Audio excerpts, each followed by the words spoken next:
Cashier number 3, please. Months, not years. The stark warning from the former financial ombudsman Natalie Seeney as COVID-19's grip on the economy sees the pound in our pockets lose its allure. The use of hard cash has been falling for years. In 2008, 60% of all payments in the UK were with cash. 10 years later, that figure stood at just 28%. The COVID crisis has just escalated a trend we were already seeing in society. But in the review I carried out last year, we predicted that it would be 10 to 15 years before the UK effectively became a cashless society. On current trends, we could be talking months rather than years. Last year, the Access to Cash Review reported that despite the increasing use of cards and electronic payments, approximately 8 million people in the UK say cash is an economic necessity. One of the common myths is that the population we're talking about being dependent on cash is just the old. It's actually not true. The biggest need we heard in the review we did was people on low incomes.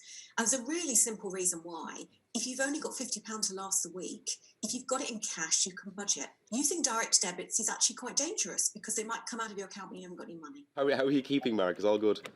Voltex is a business that recycles cash around the economy, with offices in Kilmarnock and Glasgow. They, like many other businesses in Scotland, are facing an unprecedented challenge. I mean, typically in Scotland we would recycle about over £100 million a week, and that's fallen to about half of that level. So there's been a significant reduction. Like any business, when demand falls, that's the cue for suppliers to exit the market or consolidate. So I think there could be a significant change in the suppliers within that space. And providers exiting the market would lead logically to job cuts and job losses.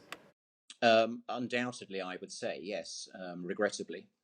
For consumers and for businesses, digital payments can be what's called a sticky habit, one that's rarely reversed. Rockavilla Pizza in Glasgow opened last year as a solely cashless business. There's no major benefit to going back to cash. More bars and businesses will start using apps and table apps and things like that.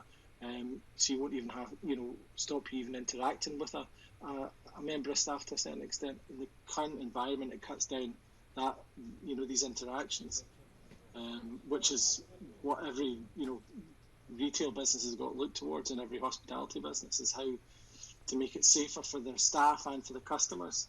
Link oversees the UK's cash machine network. The rate of change means they now must adapt to survive. I think some ATMs might close as a result of the pandemic, but 11 million consumers are making cash withdrawals at ATMs every week, even during a lockdown where they don't have an opportunity to spend too much cash. That's £1 billion that's being dispensed in a world where more shops are closed than are open. The cliche goes, you must spend money to save money. Now, in the era of COVID-19, money must save itself. Nick Sheridan, BBC News.